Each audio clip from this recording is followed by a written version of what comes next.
और मेरी जो घरवाली थी उनका नाम राजबाला है, और वो भक्ति में विशेष रुचि नहीं रखती थी, वो किसी को भी नहीं मानती थी, बस अपने काम धंधा करती थी। तो एक बार 2004 की बात है, उसकी दोनों उंगलियां सुन्न हो गई दाहिने हाथ की। वो मेरे से कहने लगी मुझे दिखा, नहीं तो हाथ सूख जाएगा।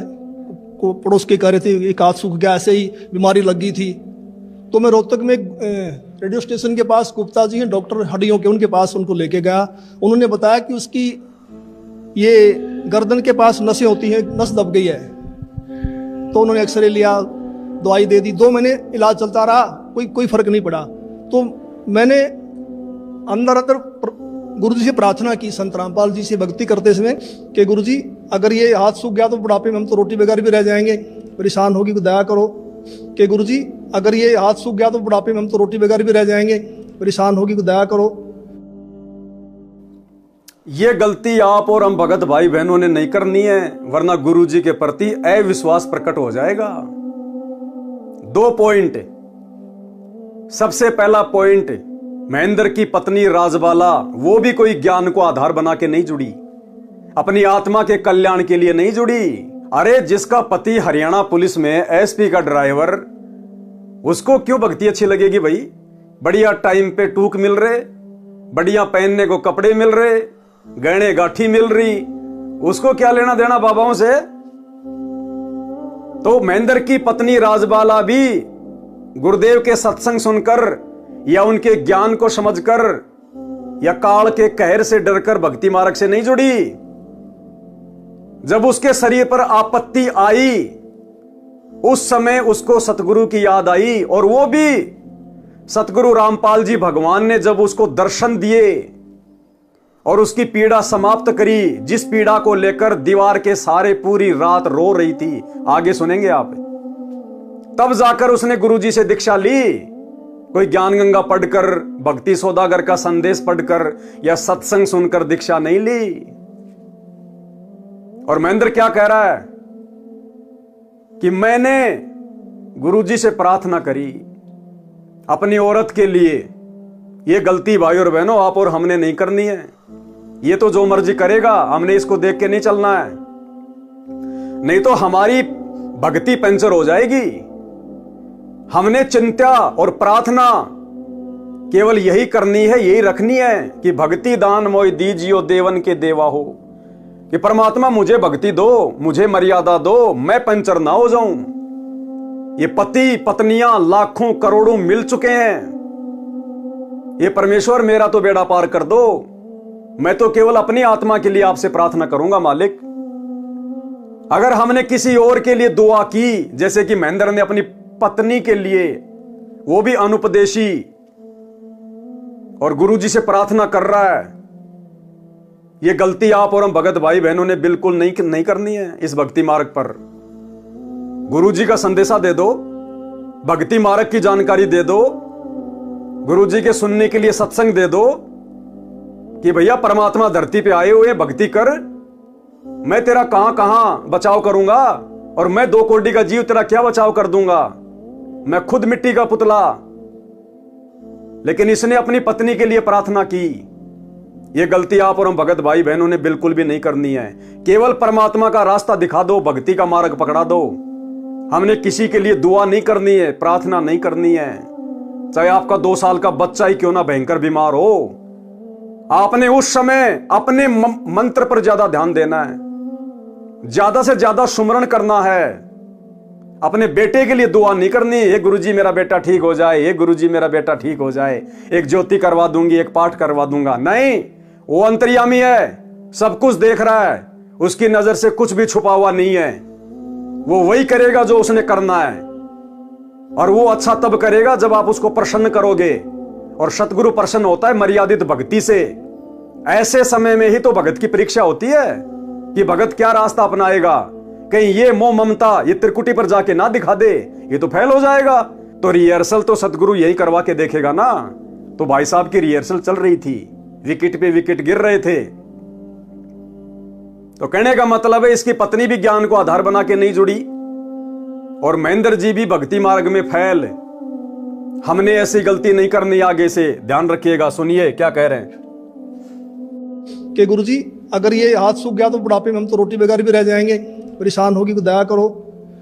कि गुरुजी अगर इसका हाथ सूख गया, इसका हाथ खराब हो गया, तो हम तो बुढ़ापे में रोटी के बिना भी रह जाएंगे। बताओ कहां विश्वास इसको भक्ति पे और भगवान पे? अरे कहां विश्वास था महेंद्र जी को? इतने वर्षों के बाद, 2004 की बात है, 10 साल बाद यह हालत थी महेंद्र जी की।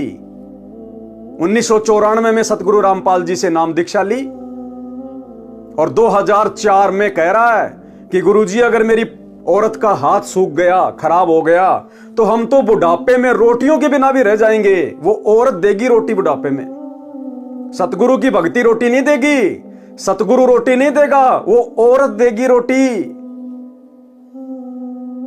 यह है इनका ज्ञान आधार,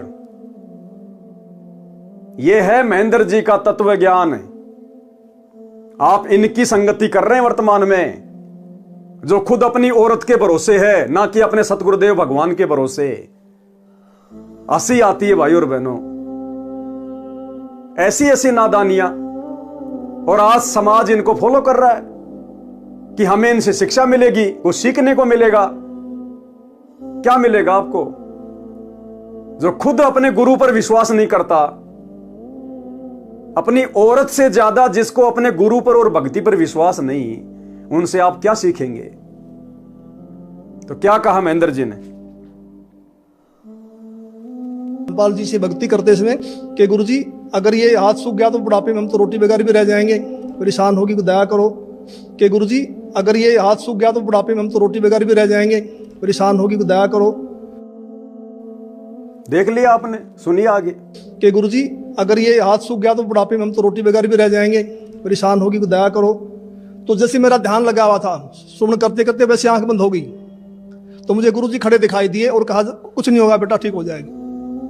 तो मैं कुछ दिन के बाद ड्यूटी से छुट्टी लेकर घर गया। मैंने उससे पूछा भी आपकी उंगलियां ठीक हो गई? उसने कहा वो तो ठीक होगी। मैंने कहा ये गुरुजी ने की है, मैंने प्रार्थना की थी। कहेगा नहीं नहीं मैं तो दवाई से ठीक हुई हूँ। मैंने कहा ये गुरुजी ने की है, मैंने प्रार्थना की थी। कहेगा नहीं नहीं मैं तो दवाई से ठीक हुई हूँ। कैसा सिला दिया तूने मेरे प्यार का, यार ने ही लूट लिया घर यार का।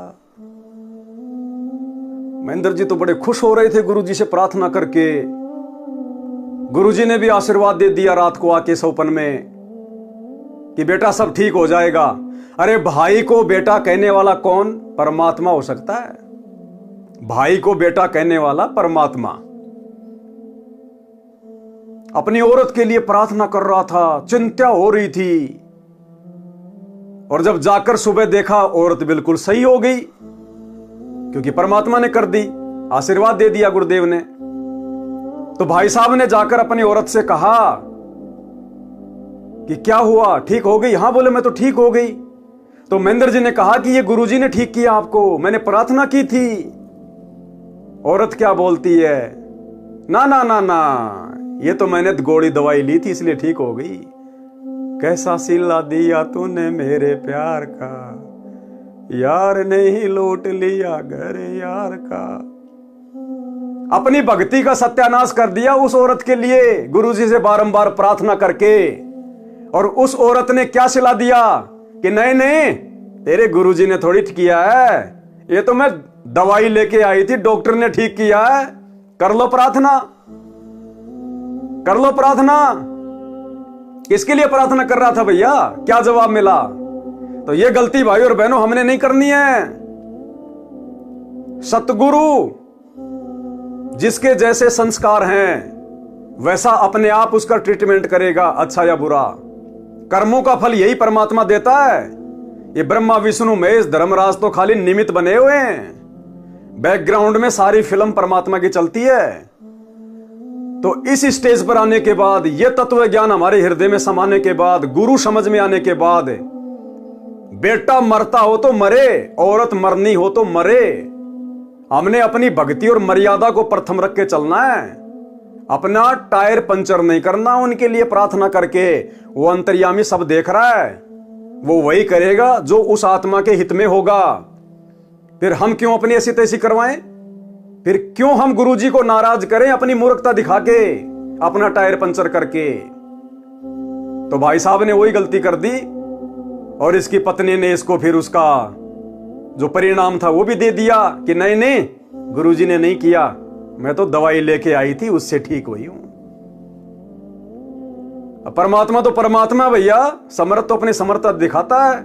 परमात्मा ने फिर कर दिया उसको बीमार, अब की बार उसकी रीढ़ की हड्डी में दर्द कर दिया भगवान ने। ले भाई, तुम्हारे ऊपर तो रोगों का पहाड़ टूट रहा है, अगर तुम नहीं मानते तो भुगतो। उसके बाद फिर अकल ठिकाने आई, और वो भी कब? जब रो रो के परेशान हो गई, दुखी हो गई, और रात को 3 बजे गुरुजी ने आके इसकी पत्नी को दर्शन दिए, आशीर्वाद दिया, तब जाके ठीक हुई। फिर इसकी पत्नी ने नाम लिया, ना कि ज्ञान समझ के, ना कि सत्संग सुन के, मजबूरी में। तो क्या कहा महेंद्र जी ने? मैंने कहा ये गुरुजी ने की है, मैंने प्रार्थना की थी। कहेंगे नहीं नहीं, मैं तो दवाई से ठीक हुई हूं। तो मुझे बड़ी निराशा हुई। तो कुछ यानी 2005 में उसके दाहिने पैर में बहुत जोर का दर्द शुरू हो गया। मैं उसी डॉक्टर के पास फिर लेके गया, गुप्ता जी के पास। गुप्ता जी ने फिर एक्सरे किया, फिर कहा भी रीढ़ की हड्डी की नस दब गई है, इसलिए उससे पेन है। उसने दवाइयां दे दी 1 सप्ताह की। मैं दवाई दिलवा करके बरवाला में सत्संग चल रहा था गुरुजी का, उसमें आ गया। तो उसने फोन करवाया चौथे दिन, कह लगी मुझे कोई आराम नहीं है और मैं तो मर रही हूं, तो तू सत्संग में धक्के खाता फिर रहा है, क्या रखा है सत्संग में, आकर के मुझे दवाई दिलवा। वो नहीं मानी। मालिक को पता था कि ये नहीं मानने वाली है, ये महेंद्र भी अपनी भक्ति बर्बाद करेगा उसकी चिंता करके। भाई साहब ने तो भक्ति अपनी बर्बाद की, पंचर की, परमात्मा ने दया बख्श दी। लेकिन वो मानने वाली कहां थी? नहीं मानी कि नहीं, डॉक्टर ने ठीक किया है। 1 साल बाद फिर उसकी कमर में दर्द, रीढ़ की हड्डी में दर्द, उसी डॉक्टर के पास गई। डॉक्टर ने दवाई दे दी, सब कुछ कर दिया, कोई आराम नहीं। अरे पहली बार भी अगर डॉक्टर करने वाला था और दवाई से आराम हुआ था, तो अब की बार क्यों नहीं हुआ? कोई आराम नहीं हुआ। दुखी, रोवे, चिल्लावे। महेंद्र गया छुट्टी लेके, पेन किलर के इंजेक्शन लेके, और जाकर देखा कि वो तो काम कर रही है। तो महेंद्र ने कहा कि अगर तू ठीक थी तो मेरे को क्यों बुलाया? 1000 रुपए के इंजेक्शन ले आया मैं, तो ठीक कैसे हो गई? तो बताया कि मैं रात को 3 बजे ऐसे ऐसे दीवार से खड़ी होके, दीवार के सहारे बैठ के रो रही थी, चिल्ला रही थी, दर्द सहन नहीं हो रहा था। उसी समय गुरुजी ने दर्शन दिए और गुरुजी ने कहा कि बेटा ठीक हो जाएगी, और मैं तो तुरंत ठीक हो गई। फिर भी भक्ति उक्ति की कोई चर्चा नहीं। फिर महेंद्र ने कहा कि अब तो नाम लेगी? हाँ बोले, अब नाम ले लूंगी मैं, क्योंकि अब तो साक्षात गुरुजी ने विश्वास दिला दिया था दर्शन देके उसको कि हाँ ये रोग मेरा गुरुजी ने ठीक किया है, डॉक्टर के बस की बात नहीं थी। तब जाके उसने गुरुजी से उपदेश लिया, ना कि गुरुजी का ज्ञान समझ के, ना कि गुरुजी का सत्संग सुन के। तो ये सारे देखा देखी वाले हैं भाई और बहनों, सारे देखा देखी वाले। महेंद्र से लेकर महेंद्र की पत्नी, महेंद्र का बेटा, जितने भी गुरुदेव के रिश्तेदार हैं, गुरुदेव के बेटा बेटी हैं, पत्नी हैं, ये सब देखा देखी वाले हैं, देखा देखी वाले। ये तो गुरुजी ने डमरू बजा बजा के भीड़ इकट्ठी की थी। ये भगत की श्रेणी में नहीं है, ध्यान से सुनिएगा। उसने फोन करवाया चौथे दिन, कह लगी मुझे कोई आराम नहीं है और मैं तो मर रही हूं, तो तू सत्संग में धक्के खाता फिर रहा है, क्या रखा है सत्संग में, आकर के मुझे दवाई दिलवा। तो मैं गुप्ता जी के पास गया, वहाँ उसका रिकॉर्ड लेकर के। गुप्ता जी ने कहा भी अब तो इसका ऑपरेशन होगा और कोई इलाज नहीं है। तो ऊपर से इलेक्शन थे हरियाणा में 2005 फरवरी में। तो मैंने कहा जी 1 सप्ताह इलेक्शन का, हमें छुट्टी नहीं मिलेगी, आप ऐसा कर दो, ऐसे इंजेक्शन लिख दो, कितने ही महंगे हैं, जो 10 दिन निकाल दें, फिर मैं ऑपरेशन करा लूंगा। तो उन्होंने इंजेक्शन लिख दिया। मैं दवाई लेकर के पुलिस लाइन में जाके अपने बॉक्स में रख दिए। तो सुबह ड्यूटी करके फिर जाऊंगा घर। तो मैं रात को 2 बजे उठा, तो मुझे बड़ी वही चिंता हो गई भी क्या होगा, तो बड़ी रो रही है, बड़ी तकलीफ है उसको। तो मैं भक्ति करके, सुबह का नित्य नियम करके, अपने सुमन करके मैं दोबारा सो गया। और सोते समय मैंने प्रार्थना की कि हे परमेश्वर, हे गुरुदेव, ठीक तो आप ही करते हो, अब की बार ठीक भी करो और ये एहसास करवाओ कि आपने ही किया है, करने वाले तो आप ही हो। तो मैं ड्यूटी करके शाम को 5 बजे घर गया। तो वो अपने काम धंधे में लगी हुई थी। मैंने उससे पूछा भी मैं तो 1000 रुपये की इंजेक्शन ले यार, तू ठीक है तो फ़ोन कर देती, दवाइयों को मैं वापस कर देता। तो उसने कहा मैं तो ठीक होगी। मैं कैसे हुई? कहने लगी मैं सारी रात रोती रही, 3 बज गए, मैं दीवार के ऐसे कमर लगा के रो रही थी, तो मुझे गुरुजी दिखाई दिए, मेरी आंख बंद हुई कुछ सेकंड के लिए। तो गुरुजी ने ऐसे हाथ किया, ठीक हो जाएगी बेटी, कोई बात नहीं। कहता उसी समय मेरा रोग बिल्कुल खत्म हो गया। तो फिर मैंने कहा आप तो भक्ति करेगी ना? कहने लगी हाँ आप करूंगी। तो फिर मैंने कहा आप तो भक्ति करेगी ना? कहने लगी हाँ आप करूंगी।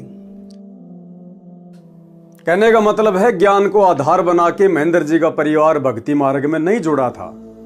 और जो आत्मा ज्ञान को आधार बना के नहीं जुड़ती है, किसी विशेष परेशानी में राहत के कारण जुड़ती है, वो आत्मा आगे चलकर इस ज्ञान को नहीं समझ पाती है। और यही कारण है ये परिवार आज भी गुरुदेव की मर्यादाओं को बहुत हल्के में ले रहा है, बहुत हल्के में, क्योंकि परमात्मा ने इनको बहुत सुख दे रखे हैं। लेकिन भैया ये समदृष्टि परमात्मा है, इसको ज्यादा हल्के में लेने की गलती मत करना। कब ये सुख दुखों में तब्दील हो जाएंगे तुम्हें पता भी नहीं चलेगा। और अब तुम लोग इस स्टेज पर खड़े हो, तुम्हारे लिए माफी का कोई ऑप्शन भी नहीं है। तो फिर मैंने कहा आप तो भक्ति करेगी ना? कहने लगी हाँ आप करूंगी। तो आज तक उसको दर्द दोबारा नहीं हुआ है। और अनेक गुरुजी ने हमें सुख दिए। सबसे बड़ा तो मानसिक सुख होता है, मानसिक शांति, वो हमारे को संपूर्ण रूप से मिली हुई है।